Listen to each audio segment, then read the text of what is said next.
Maithili express की शानदार प्रस्तुति। बोला बोला दुर्गा मैया की। हमरा दुल्हा के भूत लागे छै, भूत लागे छै। हमरा दुल्हा के भूत लागे छै। खुशी रिकॉर्डिंग स्टूडियो बलुआहा। नहीं बोलत है नहीं हंसत है, खाली अखियां से टुक टुक देखत है। नहीं बोलत है नहीं हंसत है, खाली अखियां से टुक टुक देखत है। एकरा देखी के दिलवा में चोट लागे छै। हे माई हमरा दुल्हा के भूत लागे छै। हे माई हमरा दुल्हा के भूत लागे छै। हमरा दुल्हा के भूत लागे छै, भूत लागे छै। DJ good Madhubani. हमरा दुल्हा के हमरा दुल्हा के भूत लागे छै।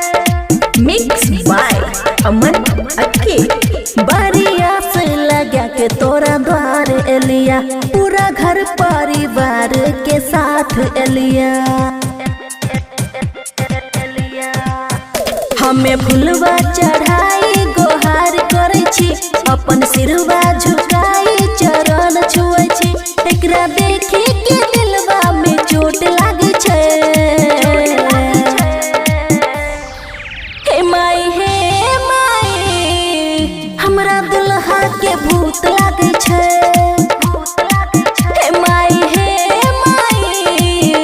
हमरा दुल्हा के भूत लागे छै।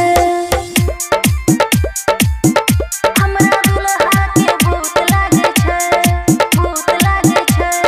DJ good Madhubani.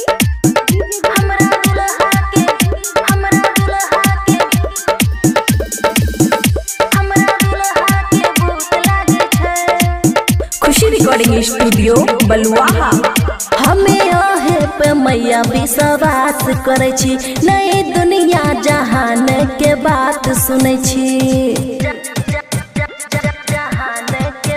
खुशियाँ पे दाया दिखा हो तू है, अमन अक्की के शरण लगा हो तू है।